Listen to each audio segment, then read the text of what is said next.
Selamat datang di Sufi Quantum, channel tasawuf ilmiah, ruang yang menyatukan spiritualitas, sains, dan kesadaran.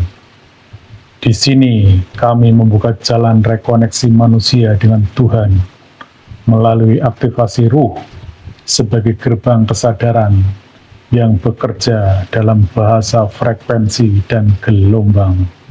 Bahasan kali ini yaitu tentang syahadat. Syahadat adalah portal utama masuk ke dalam sistem Islam. Oleh karenanya, syahadat masuk ke dalam rukun Islam yang pertama.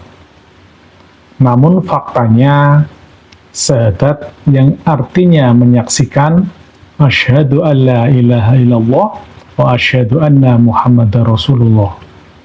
Kita prakteknya tidak pernah menyaksikan Tuhannya. Bahkan Rasulnya pun tidak kita saksikan. Inilah permasalahan utamanya, sehingga syahadat cukup dengan diucapkan.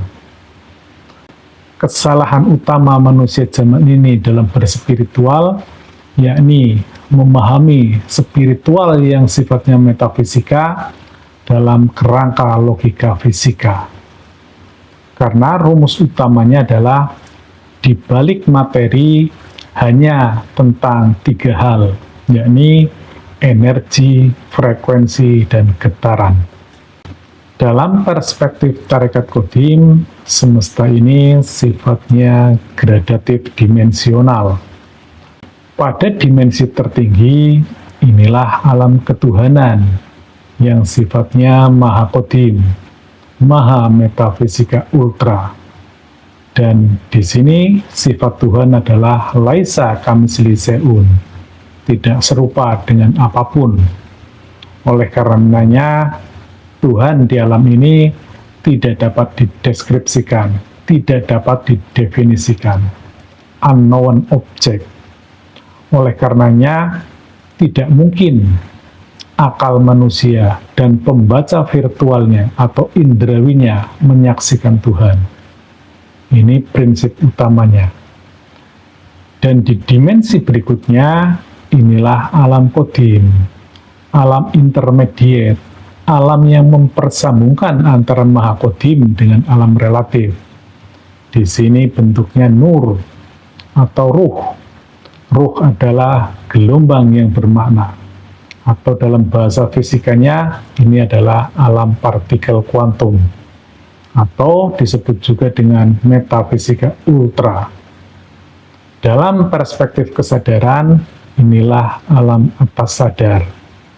Di bawahnya, ini adalah alam dunia yang sifatnya relatif, yang diferensial.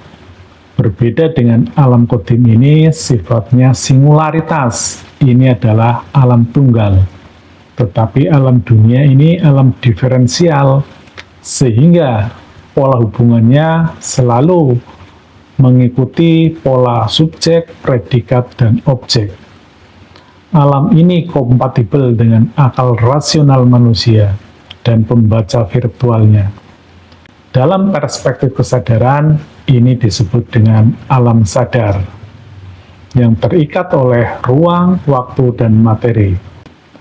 Oleh karenanya, implementasi dari syahadat tidak mungkin manusia di dunia ini bisa menyaksikan Tuhan yang berbeda secara dimensi, ruang, waktu, dan materi. Dan Tuhan sudah menciptakan ultrastruktur rohani yang dinamakan dengan sistem wasilah, yakni sistem kebersambungan antara Allah Subhanahu wa Ta'ala di alam maha qadim dengan manusia di dunia ini melalui sang utusannya, yakni ruh Rasul di alam qadim. Adapun dalil tentang tali wasilah sebagaimana Quran surat Al-Maidah ayat 35, ya ayyuhalladzina amanu ittaqullah wabtahu ilaihil wasilah. Wahai orang-orang yang beriman, tingkatkanlah ketakwaanmu kepada Allah dan carilah wasilah.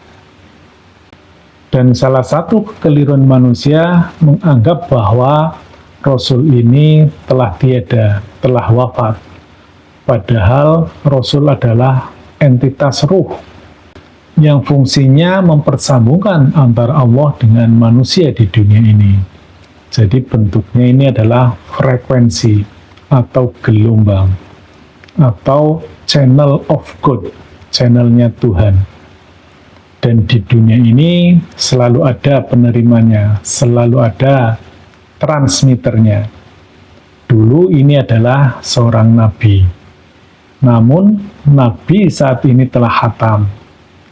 Dan ada sebuah hadis, al-ulama warasatul anbiya. Artinya, ulama adalah pewaris nabi. Hal ini dimaknai bahwa setelah Nabi khatam, selalu ada hamba-hamba yang disucikan ruhaninya yang difungsikan sebagai pewaris Nabi.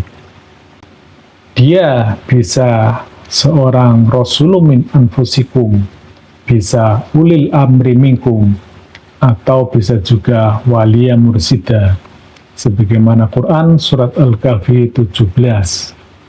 Jadi kedudukan waliya mursida atau ulil amri minkum atau al-ulama warasatul anbiya adalah sebagai penghantar wasilah. Karena dia yang telah tersambung dengan frekuensi ilahi. Kesadarannya ada dalam kesadaran ruh Rasul. Makanya sebagai seorang awam ketika bersahadat, dia harus menyaksikan Tuhannya. Tetapi melalui al-wasilah, melalui pembawanya, dan menyaksikan segala sesuatu yang dibalik materi hanya tentang energi, frekuensi, dan getaran atau gelombang. Jadi, umat ini menyaksikan gelombang. Karena gelombang harus paham frekuensinya. Dan yang paham frekuensi adalah sang pembawanya, sang al-wasilahnya. Oleh karenanya, syahadat itu menjadi bertingkat. Syahadat di level yang paling bawah adalah menyaksikan atau sinkronisasi atau menyamakan frekuensi kesadarannya dengan frekuensi guru mursyidnya. Adapun sistem kerja sinkronisasi frekuensi selaras dengan barcode atau Bluetooth. Ketika dua device itu dilekatkan, didekatkan, maka akan saling tukar-menukar informasi. Demikian juga di balik zahir seorang guru mursyid yang membawa frekuensi ilahiyah, maka dia dapat menghantarkan frekuensinya. Sehingga umat atau murid ini bisa mempersamakan gelombangnya, frekuensinya dengan frekuensi sistem wasilah ini. Dan pada tahap yang kedua, seseorang dengan bantuan atau bimbingan mursyid yang waris, dia bisa mengenali frekuensi ruh Rasul, frekuensi ilahiyah. Jadi tidak lagi bersambung melalui guru mursyidnya. Jadi dia menyaksikan atau sinkronisasi frekuensinya dengan ruh Rasul. Di titik ini, seseorang sudah bisa berjalan dengan sendirinya, tanpa bimbingan seorang mursyid. Dan dia bisa juga diperjalankan sampai kepada menyaksikan Tuhannya di alam laisa kamisli syai'un. Inilah yang disebut dengan fana baqobila.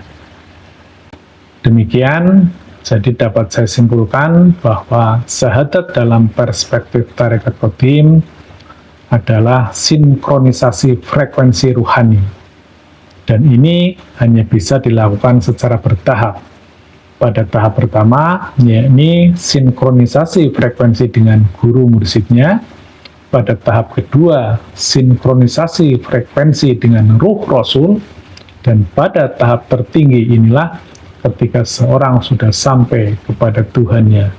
Inna lillahi wa inna ilaihi roji'un. Terima kasih atas kunjungan dan atensi Anda.